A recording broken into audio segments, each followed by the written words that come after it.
Ancient Persia. Fearless, formidable, unrelenting. For ages, shrouded in mystery. An empire unparalleled in conquest and riches. To create an empire of the size of the Persian Empire, the largest empire the world had known, obviously takes military skill.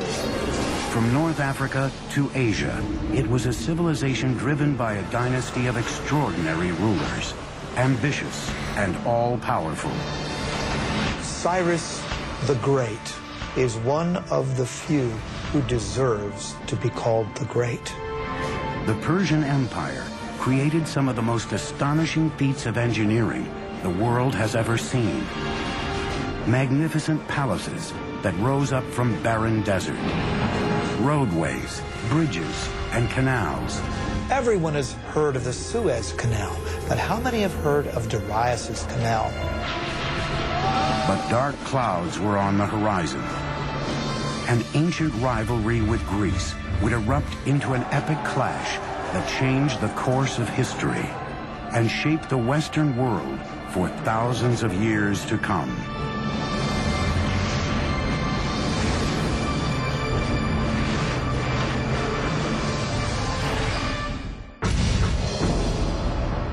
(330 BC). A young Macedonian king conquers the Persian Empire and leads his invading army into Persepolis, its spectacular capital city. The Macedonian ruler is Alexander the Great, an admirer of the great Persian kings. By sundown, the Greek victory celebration degenerates into a drunken melee. By sunup, Persepolis, the crown jewel of the Persian Empire, with palaces unrivaled anywhere in the world, is burned to the ground. More than 2,500 years later, these immense towers stand as testament to the soaring heights this now forgotten empire once reached. I equate Persia with luxury, with rich tapestries and beautiful rugs and my mother's fat, fuzzy Persian cat named Otis. But I also think of a fantastic Persian king named Cyrus the Great, who believed in religious and cultural tolerance, and who freed the Jews from Babylon to return to Israel. Hello, I'm Peter Weller, and welcome to the Persian Empire. Around 4000 BC, two nomadic tribes were starting to take root in a rich but hot Iranian plateau, the Medes in the north, the Persians in the south. Being as that these tribes were nomadic, they were more interested in survival than conquest. As they became less nomadic, they had to learn how to farm, in particular how to cultivate this fertile Iranian plateau. But to do that, they needed a source of water. The early Persians may have very well become dust in the winds of history had they not unlocked a source of water and, just as importantly, a means to channel that water to their crops and settlements. And what makes this engineering feat so remarkable is that they found this water not from rivers or lakes or oceans, but from the most unlikely source of all, rocks. Persia emerged out of nothing, a rugged, hostile terrain built with only invention and determination. 3,000 years ago, nomadic early Persians roamed the parched, forbidding Iranian plateau. Finding water meant traveling long distances. It fell to a hybrid engineer, geologist and diviner called a Mogani to figure out how to bring it back to his people. Using nothing more than stone chisels, Moganis would build the first cornerstone of the Persian Empire. A breakthrough system of underground irrigation canals called qanats. They began by harnessing gravity to exploit the natural topography of their land, which sloped relentlessly down from the Alborz Mountains towards the Persian Gulf. Vertical shafts were first dug down from the surface, and the tunnel was excavated horizontally for a short distance. Then another vertical shaft was built, approximately 3/4 of a mile up the slope, and the channel continued. It can be sometimes 20, 30, 40 kilometers away, so it's a very skilled operation, to the point where the gradient of the water channel meets the aquifer, or the groundwater, sloping up at the point where the mountains begin. The angle of the slope was crucial. 1 unit in elevation for every 100 on the horizontal. Not too steep, because that would erode the base of the water channel, and of course not so flat as to prevent the water from moving to its intended destination. 2,000 years before Rome's legendary aqueducts, the Persians were channeling massive amounts of water over long distances. In hot, dry climates, with minimal loss due to leakage or evaporation. Water means food, but the engineering technology to locate that water and move it was a carrot that the Persians were dangling in front of their neighbors. Around 700 BC, all of these tribes were united under one legendary figure named Achaemenes, who founded a dynasty. But this dynasty thrived and flourished under one guy, a guy I would have liked to have met, named Cyrus the Great.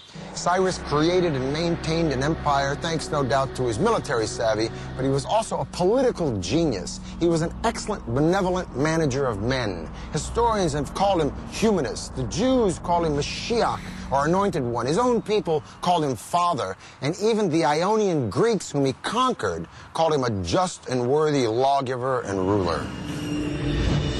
Cyrus the Great came to power in 559 BC. It was the beginning of the Achaemenid dynasty. Their reign would change the course of history and redefine architectural possibility. If you're looking at the greatest personages in history who have affected the world, Cyrus the Great is one of the few who deserves that epithet, the one who deserves to be called the Great. The empire over which Cyrus ruled was the largest the ancient world had ever seen, and may be to this day the largest empire ever.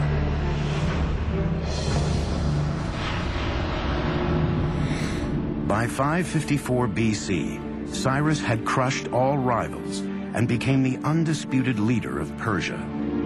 Now it was time to conquer the world. And if he was going to build an empire, he would need a magnificent capital city to reflect its growing stature. In 550 BC, Cyrus launched one of the most ambitious engineering projects anywhere in the ancient world. The Persian Empire's first great capital city at Pasargad, located in modern Iran. Cyrus was a very innovative builder, and I might add that his standards were particularly high. We can also say that his building project reflected in some ways the technologies that he found in the course of his various conquests. Like the Romans centuries later, the Persians were borrowers. They took the best and most advanced ideas from the cultures they conquered, then developed them even further into technologies uniquely their own. The art and engineering of Pasargad drew on influences as far-flung as Assyria, Egypt, and Asia Minor, thousands of miles away. There were stone workers, woodworkers, brick makers, relief makers, and we know that these were people often imported from all over the empire. Today, over 2,500 years later, crumbling ruins are the only remnants of what was once here, Persia's first shining capital city. Pasargad's showpiece was its two magnificent palaces, surrounded by a majestic park and vast formal gardens. Among them, the first known appearance of the astonishing Paradisia, the four-quartered walled Persian gardens.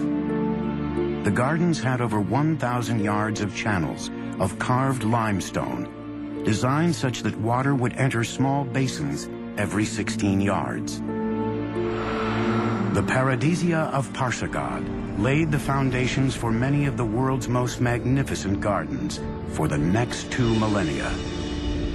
What's particularly different with the Paradisia is the application of the geometric design. So we have squares, rectangular designs, floral designs, cypress trees, wild grasses, roses, lilies, all kinds of vegetations. And this is the concept of the modern park as we know it.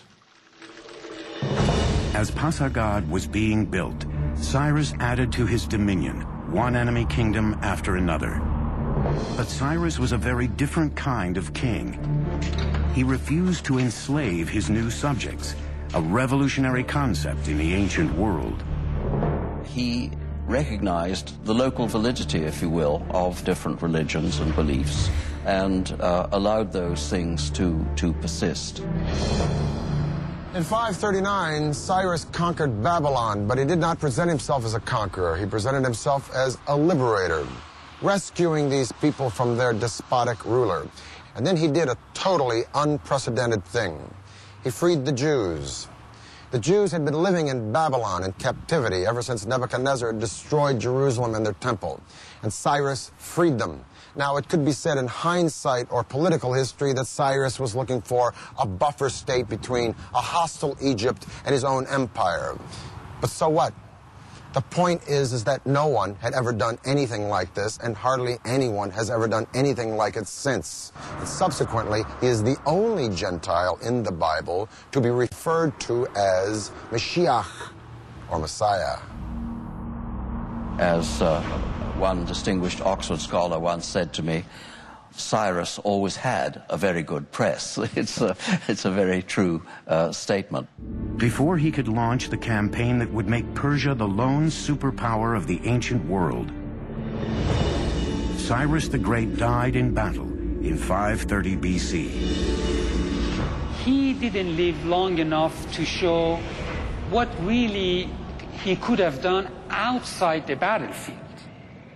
So in that sense, you can compare him with Julius Caesar, who conquered, but did not live long enough, he was assassinated, to put the empire that he conquered together. By the time Cyrus died, the Persian Empire had 3 capitals, Babylon, Susa, and Ecbatana. But he chose to be buried in the city he created, Pasargad, in the tomb that mirrored the man who built it. At Cyrus's tomb, one of the aspects that shows his humility is that tomb is relatively unadorned, very simple, very elegant. Cyrus's engineers built the tomb in the form of simple but heavy stone Western structures. They began by laying large rectangular cut stones and used ramps, pulleys, and clamps to build the tomb to its height of 36 feet. The tomb of Cyrus is a very simple, outwardly modest monument for somebody who had created the largest empire that the world had seen to that date, and it's still remarkably well preserved after 25 centuries. For 30 years, no power on earth could stand up to Cyrus the Great. Now his throne was up for grabs, creating a power vacuum that would throw the ancient world into chaos. The word paradisia in Old Persian became paradise in ancient Greek.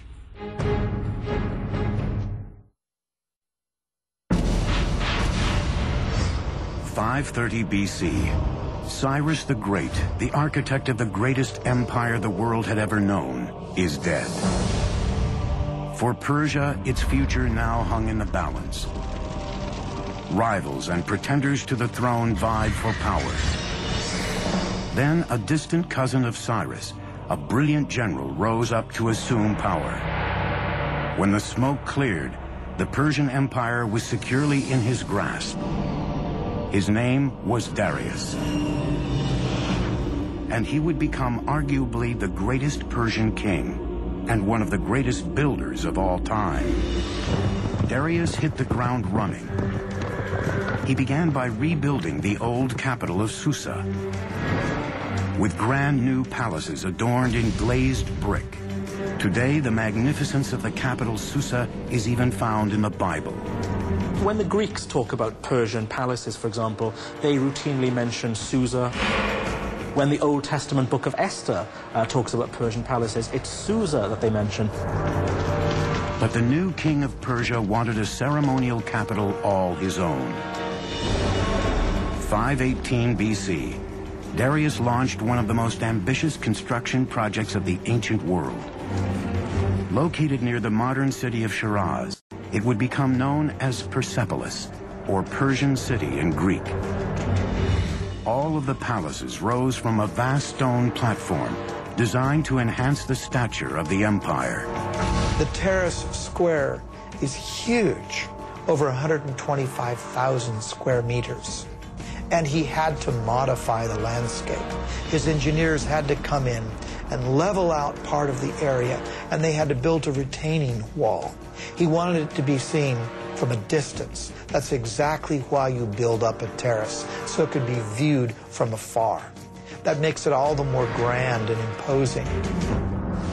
Persepolis was a colossal engineering challenge, with walls more than 60 feet high and 35 feet thick, and great halls featuring intricately designed columns. Thousands of architects, craftsmen, and laborers, along with tons of materials, were brought from the far reaches of the empire. Most ancient empires were built by massive armies of slave labor, but Darius, like Cyrus, believed in paying for the work that built Persia's palaces and monuments. Every worker was given his due, his or her due, because we also find women in the workforce as well. Depending on their skill, what the quality they brought to the work, they were paid accordingly. No expense was spared.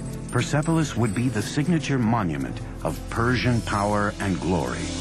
First of all, it's important to remember the origin of the Persians themselves. That is to say that these were a nomadic people. They lived in tented accommodation, and they would up their tents, move somewhere else, and plant their tents again.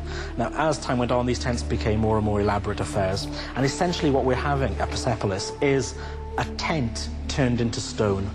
The Apadana is nothing more than a stone-tented building. The magnificent audience hall Darius built was called the Apadana. Each of those great monumental stone pillars are inspired by the kinds of wooden pillars that upheld a beautiful canvas roof. But now that canvas roof has turned to beautiful cedar wood instead. So the nomadic origins of the Persians gives the impetus to part of their architecture, but that's not all. The city's palaces were adorned in gold and silver, expensive tapestries, and colorful tiles. The walls were studded with carved reliefs of peaceful depictions of visiting dignitaries from conquered lands. But Persepolis' spectacular engineering achievements extended far beyond the city walls. Its intricately designed and constructed water and drainage system were unrivaled anywhere. Before the actual soil was placed in, first, Darius's engineers constructed a drainage system, plumbing, drain pipes. These would be covered. Water was also brought in along the Qanat system. But then those drain pipes, which would drain the effluents out, those were taken underground below the surface where the visitor would never see that. Even during his most ambitious projects to enhance the empire's monuments and infrastructure, Darius never stopped expanding his empire. Under the brilliant leadership of Darius, the Persian Empire grew to staggering size. It included modern Iran and Pakistan, parts of Afghanistan, Armenia, Turkey, Syria, Egypt, Lebanon, Jordan, Palestine, parts of Central Asia, all the way to northern India. And man, this is a lot of turf. To connect the farthest reaches of the empire, Darius would launch two audacious building projects. One would stretch over 1,500 miles of the Persian Empire. The other would connect the Red Sea to the Mediterranean. Creating gardens was held in such high esteem that the Persian kings wished to be remembered as gardeners.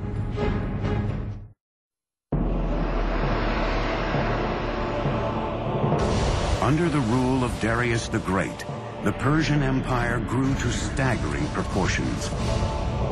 Now he wanted to consolidate and connect the far-flung parts of his great kingdom. 515 BC, Darius orders his engineers to build a massive stone highway, one that would weave the empire together from North Africa to India. extending over 1,500 miles of the empire. He would call it the Royal Road. This was quite the engineering feat because this had to traverse through mountains, forests, deserts. So typically, earth would be packed, hardened, for example. They may not have had asphalt, but they certainly had knowledge of packing gravel or tiny rocks. Laying down a stone road is vital in a terrain where there could be a high water table. You don't want to get your feet stuck in the mud. You don't want to get your cart stuck in the mud. So you have to raise the road surface up. That means laying down some kind of surface initially that will either absorb the groundwater or not allow the groundwater to displace the road. The Royal Road was linked by 111 rest stations and inns every 18 miles, where travelers could eat, sleep, and switch to fresh horses. To ensure safety, watchmen were posted all along its great length. Now, I'm going to talk with my friend Dr. Lloyd Llewellyn-Jones from the University of Edinburgh, professor of ancient history. I got to ask you this. Was it that safe? Essentially, yeah. I think what Darius, or Darius, if you will, manages to do here is an incredible feat. I mean, we're standing here in Turkey, okay, right, and we could take one route straight the way through into central Iran. I mean, that's pretty good going. How fast? Okay, so if we're on horseback and we're riding from one of these little garrisons to garrison every 15 miles, changing fresh horses, we can do that in about 6-7 days, maybe. 6 or 7 days? Yeah. So you could send messages on this road, friends, yeah, next city? Most definitely, and you know, and for trade, it's a godsend, as you can imagine. And this road cut through so much stuff. I mean, it just doesn't follow, you know, a formal pathway. It has to cross rivers, so it crosses the Tigris, it crosses by the ferry, River Halis, right? by ferry, right? Sometimes it clings to the side of mountains, sometimes it clings to the side of rivers. So the terrain is changeable. It's not drained or anything like that, so it's not as advanced as some of the Roman roads we get in later periods. So it doesn't have a gutter system? No, nothing like that, nothing like that. But what it's essentially is, it's sort of maybe 20 feet wide with a sort of chip-in base, which is good for horse treads and that kind of stuff, you know. And carriages and exactly, to chariots. get things through as quickly as you can, basically. Well, Lloyd, it's been a pleasure talking with you. Yeah, thank you for enlightening us about this incredible road. But Darius still wasn't through. There was one territory Darius had yet to firmly control, the vast riches of North Africa, and he was determined to build a gateway there. He had his engineers devise a giant canal linking the Mediterranean and the Red Sea. Everyone has heard of the Suez Canal, but how many have heard of Darius's canal? What Darius did was build an east-west canal that was 130 miles long. With the Persian knowledge of hydrology, Darius's engineers used digging tools made of bronze and iron to first open the canal, then clear any blown sand and line it with stone ready for his ships to sail. It would take 7 years to complete the 130-mile-long waterway, with a massive labor force of Egyptian stone cutters and canal builders. Parts of the canal between the Nile and the Red Sea were actually not waterways, but just points along which the ships could be dragged until they reached another deeper portion where they could again sail their course. Darius says, I, Darius, king of kings, conqueror of Egypt, built this canal. He connected the Red Sea to the Nile River for trade, and he says, and ships were brought along my canal.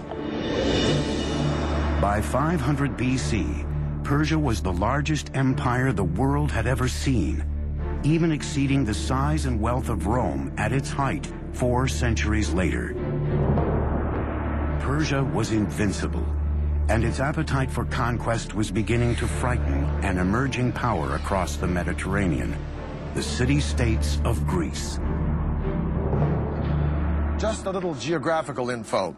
That big body of water out there is the Black Sea. This thin body of water here is the Bosphorus Strait that connects the Black Sea to the Mediterranean. So I'm standing in Asia, or Asia Minor, if you will, and that land over there is Europe.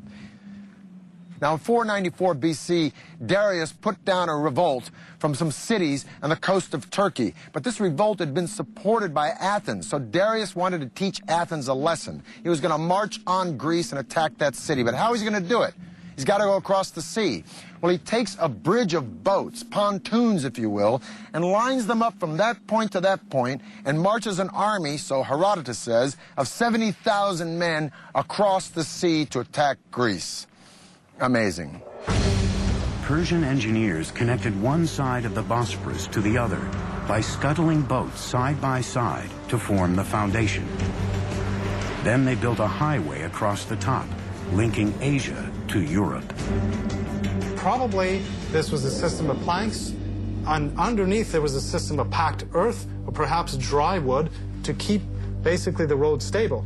Now, to keep the ships from wobbling, they must have used an anchor system of a certain weight, because if the anchor would have been too heavy, that would have, of course, tilted or damaged the ships. There was no breaking of the planks, not only due to the weight of the army crossing it, but due to the choppy waters of the Bosphorus. That's quite the feat of engineering before the age of computers. It is late August in the year 490 BC. Darius has already marched into Greece and taken Macedonia. Now he's destined to meet the Greek general Themistocles and an army from Athens and Corinth at the famous Battle of Marathon.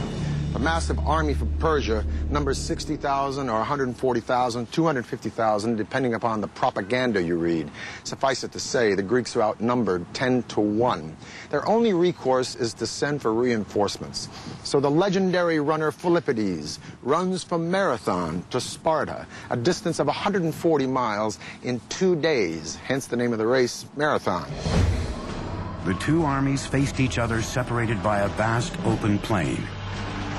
If they clashed head-on, the massive Persian forces would mow down the greatly outnumbered Greeks. This was the beginning of the Persian Wars. A reduced Greek force attacked the Persians head-on. The Persians went for an easy kill. But the remaining Greek forces had split into two and opened two other fronts against the Persians. Sucked into a bloody slaughter pit, the Persians suffered heavy losses and retreated. For the Greeks, it was a great victory. For the Persians, just a speed bump on their path to world domination. Darius decided to return home and turn his attention to shoring up Persepolis, his capital city. He would never get there.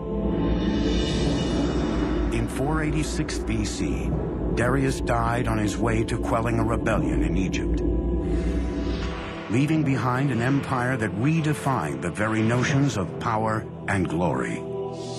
He also prevented a replay of the chaos that followed the death of Cyrus by naming his successor, his son Xerxes. Now, Cyrus the innovator and Darius the expansionist were very hard acts to follow.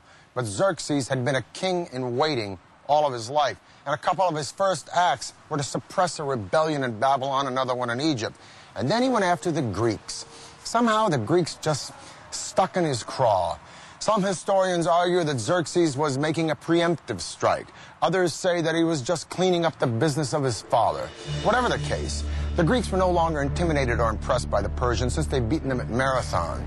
And so Xerxes buddied up with the Carthaginian navy and the tip of what is now modern Tunisia, and he decided to beat the Greeks at sea. Discovered in 1931, Persepolis is one of the last archaeological excavations that dates back to the ancient world. In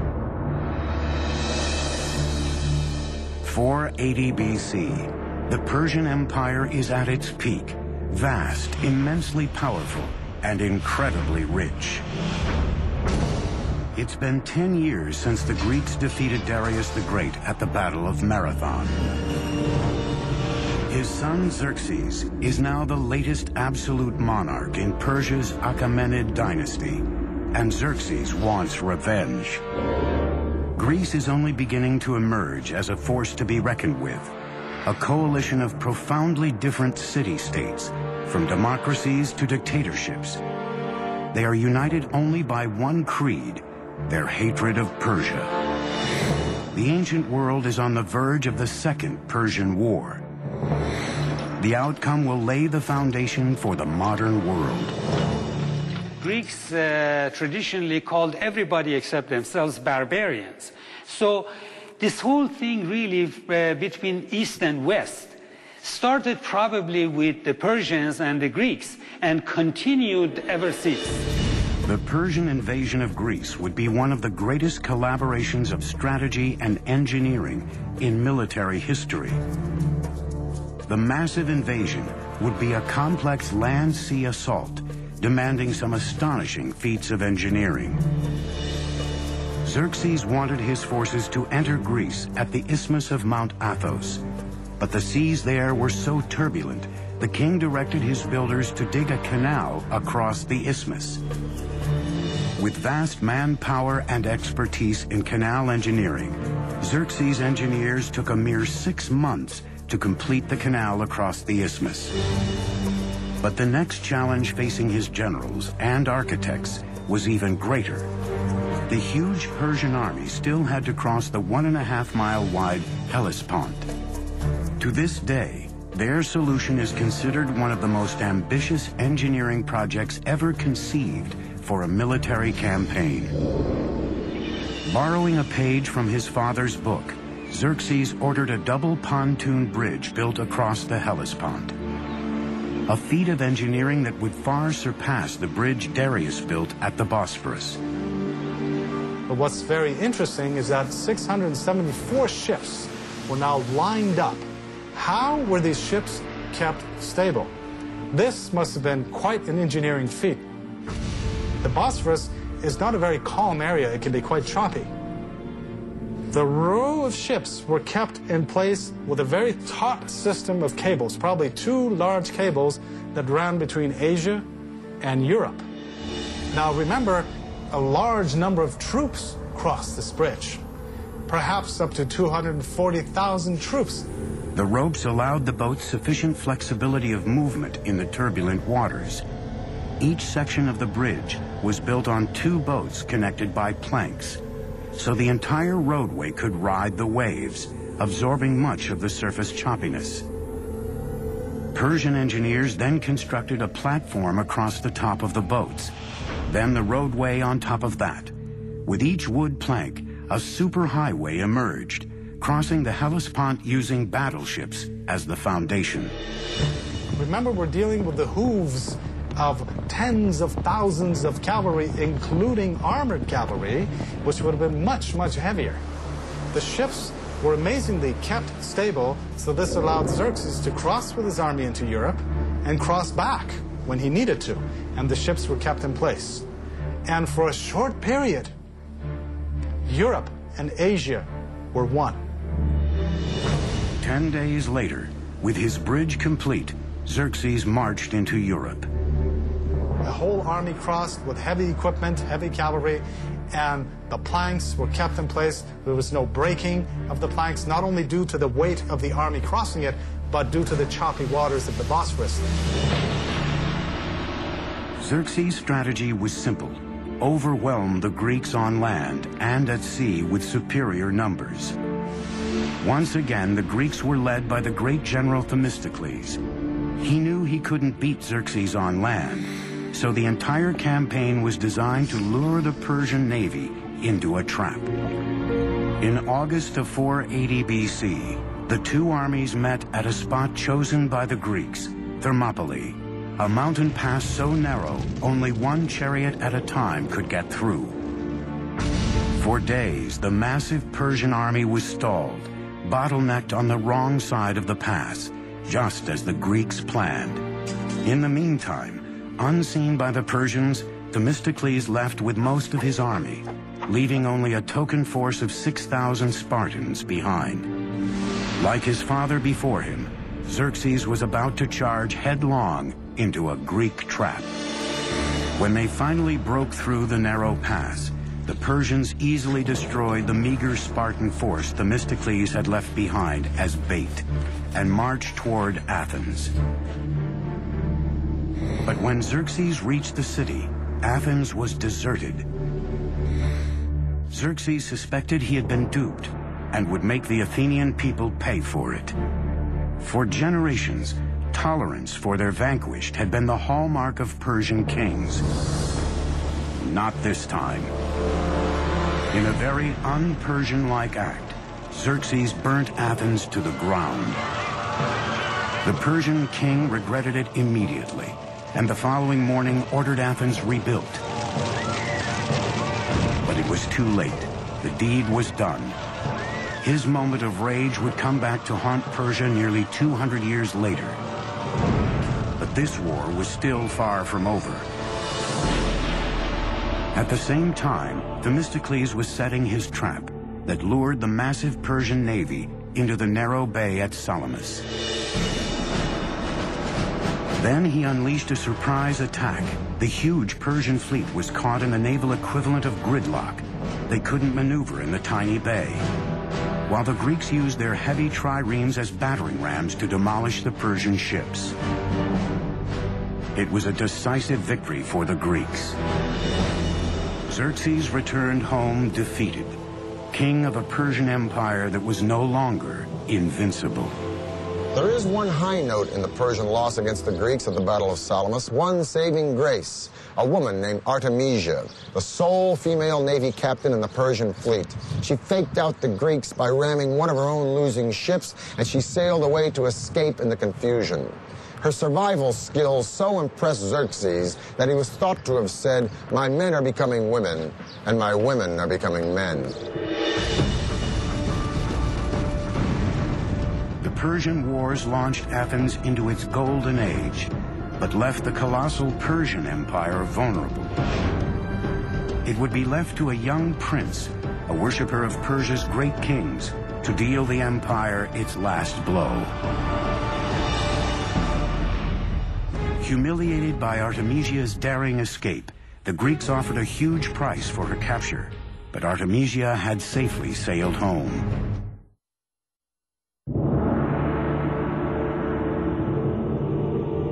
480 BC, the Greeks had defeated the Persian fleet at Thermopylae. The aura of invincibility that surrounded this empire was gone. But there were still days of power and glory ahead for the Persian Empire. 15 years later, in 465 BC, the Persian king Xerxes died.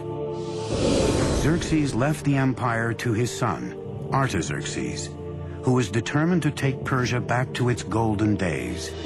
He began by turning his attention to a building project begun by his grandfather, Darius. 4 decades after it was started, Persepolis, the magnificent capital city, was still under construction. Now Artaxerxes would oversee one of the last great engineering projects of the Persian Empire. Today we know it as the remarkable Hall of 100 Columns. We know that the actual hall was some 200 by 200 feet, almost on the perfect square. What's remarkable of the Persepolis columns is when you look up the entire shaft, and these things raise, hundreds of feet into the air, there is not one piece of displacement whatsoever. It's a perfect vertical. They're working with what we might consider to be primitive tools, just stone mallets and bronze chisels, that's all. The fluting on the columns of Persepolis is so precise, however, that these are clearly the work of master craftsmen. The columns are constructed in drums, 7 or 8 drums stacked on top of another. This is done by scaffolding the whole area around the column, and then with a crane, a wooden crane, literally moving each column drum in place. Any client king, any governor from a distance, or even anyone who would come in that hall would be so impressed by the vastness of the hall and by this forest of columns that stretched nearly as far as the eye could see. An amazing achievement. Across the empire, Persians were still producing some of the most extraordinary feats of engineering in the ancient world. In 353 BC, the wife of a local governor began work on a magnificent tomb for her dying husband. Her tribute to him would be a marvel of engineering and would become one of the 7 wonders of the ancient world, the Mausoleum of Mausolus. The marble monument would rise to 135 feet tall, enclosing a great courtyard. The roof was a pyramid, with a staircase on each side, a pathway to heaven. More than 2,500 years later, the tomb of U.S. President Ulysses S. Grant in New York City would be designed after the mausoleum of Mausolus. By the 4th century B.C., Persian engineering was still the finest in the world. But underneath the soaring columns and shining palaces, the empire's very foundations were crumbling.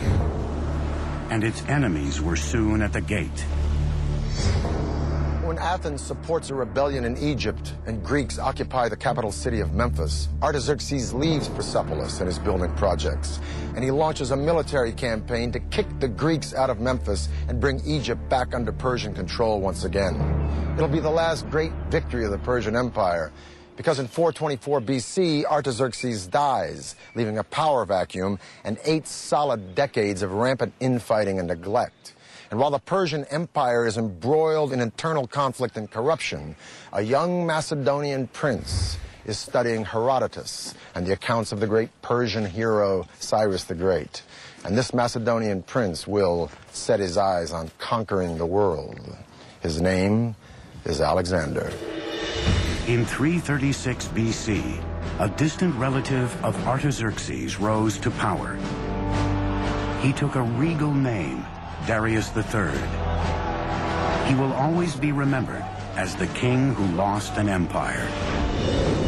Over the next 4 years, Alexander and Darius III met head-to-head in a series of fierce battles, as Darius III's army was slowly pushed back to its own doorstep. In 330 BC, Alexander was at the gates of the empire's crown jewel, the capital city of Persepolis. Alexander adopted the Persian policy of respecting the defeated. None of his soldiers were allowed to pillage or plunder the lands they had conquered. But how do you tame so many soldiers after a victory over the most magnificent empire on planet E?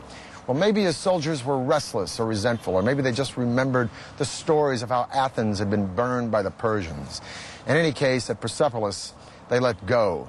Huge celebrations took place after the victory, and during these celebrations, the treasury was pillaged. And then one of the saddest acts of arson in all of history took place. Persepolis was burned. Alexander was not in the business of destroying things. Persepolis probably was burned because it was a symbolic thing.